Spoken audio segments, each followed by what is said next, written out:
नमस्कार छात्र। कक्षा 2 विषय हिंदी। कक्षा 2 के अंदर हमने अ से रू तक के स्वरों का परिचय प्राप्त किया, इनका अध्ययन किया, इनकी मात्राओं का भी परिचय प्राप्त किया कि अ से रू तक की मात्रा कैसे लिखा जाता है। अब इन मात्राओं का उपयोग करते हुए हम बाराखड़ी लेखन सीखेंगे। ठीक है, बाराखड़ी लेखन। हमने स्वर कितने सीखे? अ से रू तक 7। अ, आ, छोटी, बड़ी, छोटा ऊ, बड़ा ऊ और रू।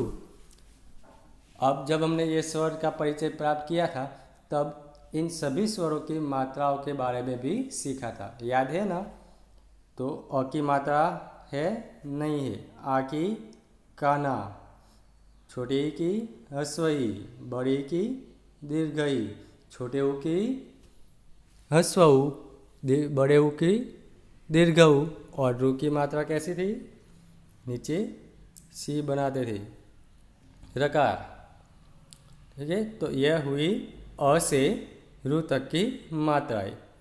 तो इनका उपयोग करते हुए, इन मात्राओं का उपयोग करते हुए हम बाराखड़ी लेखन करेंगे। बाराखड़ी लेखन यानी 12 अक्षरी, जिसमें 12 अक्षर होते हैं। लेकिन यहाँ पर तो हम ये 7 ही सीखने वाले हैं, क्योंकि हमने अ से रू तक के ही स्वरों का परिचय प्राप्त किया है। तो अ से रू तक ही हम आज बाराखड़ी लेखन करेंगे। तो आपने व्यंजन सीखे हैं, ठीक है? कौन कौन से व्यंजन? क, ख, ग, घ, च, छ, ये सारे व्यंजन सीखे हैं ना? क से लेकर स्र तक के सभी व्यंजन। अब इन व्यंजनों को हमें यहाँ पर लिखना है और इन व्यंजनों में बारी बारी से हमें ये सभी स्वरों की मात्राएं लगाकर बोलना है और लिखना है। अगर ऐसा हम लिखेंगे तो ये बन जाएगी हमारी बाराखड़ी। क्या बनेगी? बाराखड़ी। तो बाराखड़ी में कुछ नहीं है, आपने जो पहले व्यंजन सीखे उन व्यंजनों में हमें ये सारी मात्राएं एक के बाद एक मिलाते जानी है। ठीक है, जैसे क है तो क के अंदर हम अ की मात्रा लगाएंगे, तो क की के अंदर अ लगाएंगे तो अ की कोई मात्रा नहीं, तो सीधा ही हम क लिख देंगे। फिर आ है तो आ की काना है, तो क के अंदर हम काना लगाएंगे, तो जो क को काना लगाने से क्या बोला जाता है? क से का। जैसे अ से आ बन गया, वैसे ही क से क्या बनेगा? आ बनेगा। ठीक है, तो चलो देखते हैं बाराखड़ी लेखन। बाराखड़ी लेखन। सबसे पहला व्यंजन है क। तो क के अंदर अ की मात्रा, यानी इसकी कोई मात्रा नहीं, तो सीधा ही क लिखेंगे और इसे बोलते भी है क। अब क के अंदर आ की मात्रा लगाते हैं तो का। क से का, जैसे अ से आ तो वैसे ही क से का बन गया। जब हम का बोलते हैं तो पीछे देखिए किसका उच्चार होता है, क्या सुनाई देता है? का। आ बोलते, क्यों आ बोला जाता है पता है? क्योंकि हमने इसके अंदर आ स्वर की मात्रा लगाई। तो जब हम का बोलेंगे तो पीछे आपको आ सुनाई देगा। बोलिए एक बार फिर से, का। क्या सुनाई दिया? आ सुनाई दिया ना? ठीक, उसी प्रकार अब आगे देखते हैं छोटे ही की मात्रा यानी ह्रस्वई। तो की, क्या बोलते हैं इसे? की। इसमें ई स्वर का उच्चार होता है, तो की। अब बड़ी की मात्रा यानी दीर्घ ई की मात्रा, की। क्या बोलते हैं? की। इन दोनों मात्राओं में देखिए की और की, छोटी और बड़ी, दोनों की मात्रा लगाकर आप जब बोलते हैं तो एक गलती करते हैं कि दोनों की एक जैसा बोलते हैं, लेकिन एक जैसा नहीं बोलना है। एक छोटी ही है और एक बड़ी ही है। जैसे की, दोनों में अंतर दिखाई दिया अपने? की। छोटी वाली मात्रा है वो आप जल्दी से बोलने, जैसे की, बहुत लंबा नहीं बोलना है, छोटा ही की।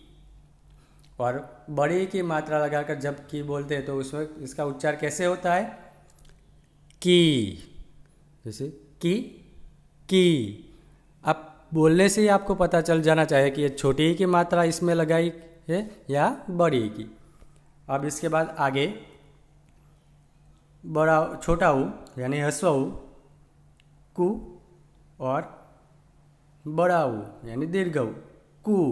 यहाँ पर भी हम की और की तरह ही बोलेंगे, कु कु कु कु। ठीक है। इसके बाद रू की मात्रा क के अंदर लगाने से क्रू, क्या बनेगा, क से क्रू। यहाँ पर क्रू बोलते हैं तो पीछे आपको रू सुनाई देगा, क्रू। ठीक है। तो इस तरह से क की लाइन हुई, क, का, की,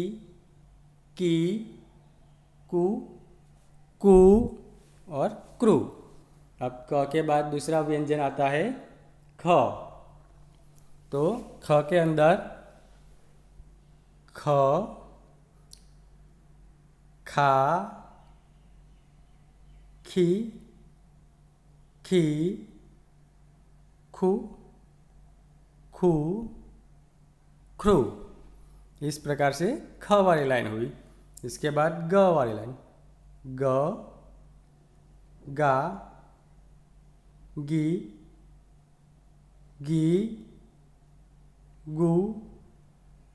गु, ग्रू।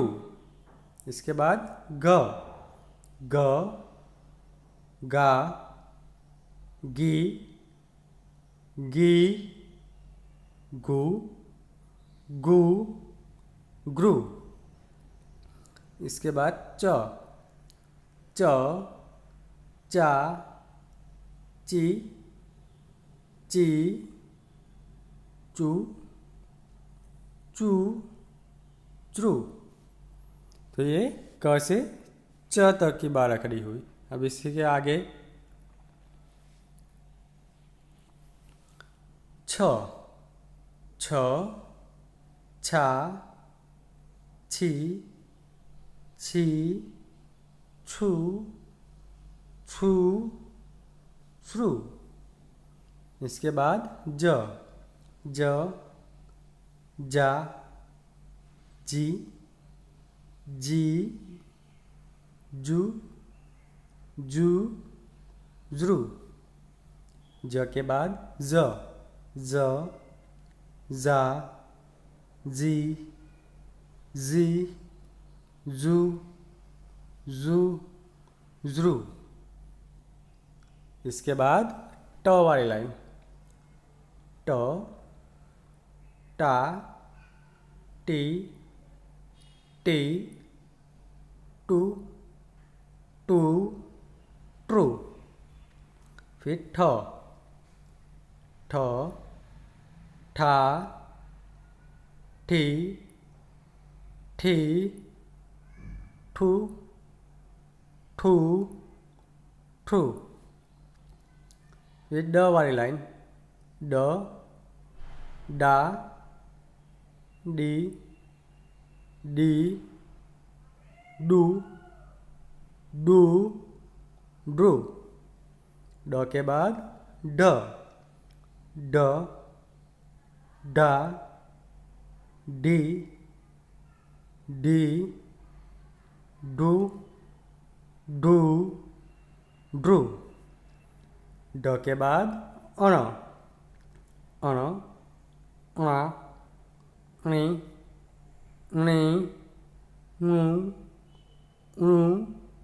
णू। ठीक है। तो ये हुई अणा वाली लाइन। इसके बाद त, ता, ती, तू, त्रू। फिर थ, था, थी, थू, थ्रू। फिर द, दा, दी, दू, दू, द्रु।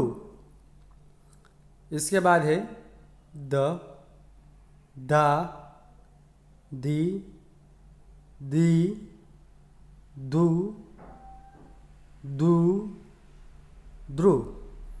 तो ये हुई 12 खड़ी। आज हमने क से लेकर ध तक 12 खड़ी सीखी। ठीक है, अब इन 12 खड़ी का अंदर जिन वर्णों का उपयोग हमने किया है, सभी स्वरों की मात्राएं लगाकर वर्णों का लेखन किया। अब इन वर्णों के उपयोग से हम शब्द भी बना सकते हैं। कैसे बना सकते हैं, चलो देखिए। जैसे क वाली लाइन में देखिए, क वाली लाइन के अंदर हमने क को काना किया था, ऐसा वर्ण आया था का। ठीक है, फिर ग वाली लाइन से पहला ग लीजिए ग, और ज वाली लाइन से ज लीजिए। क्या बनेगा, का ग ज बना, का ग ज। वैसे ही यहाँ पर देखिए, ये है छा और ये है ता, दोनों वर्ण लिख दिया तो एक शब्द बन गया। कौन सा शब्द बना, छा ता। इसी प्रकार हम कई सारे शब्द बना सकते हैं। जैसे अंतिम वर्ण लीजिए ध्रुव, और यहाँ से ये लीजिए ध्रुव, णा, ध्रुणा बन गया ध्रुणा।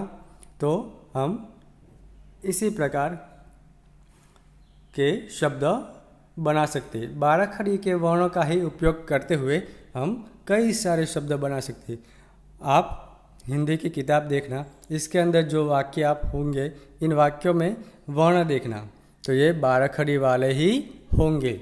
जितने भी शब्द है, वाक्य है, उन सब में 12 खड़ी के वर्णों का ही उपयोग हुआ है। तो इससे क्या आपको तैयार करना है कि 12 खड़ी, पूरी की पूरी 12 खड़ी तैयार कर लीजिए। इससे आप, जैसे मैंने यहाँ पर सिखाया ना शब्द कैसे बनाते हैं, इसी प्रकार के शब्द बना सकते हैं। शब्द से वाक्य बना सकते हैं, और वाक्य से हिंदी आसानी से लिख सकते हैं और बोल सकते हैं। ठीक है, तो 12 खड़ी लेखन में आज क से न तक की 12 खड़ी हुई। अब आगे की 12 खड़ी इसके बाद के वीडियो में देखेंगे। धन्यवाद।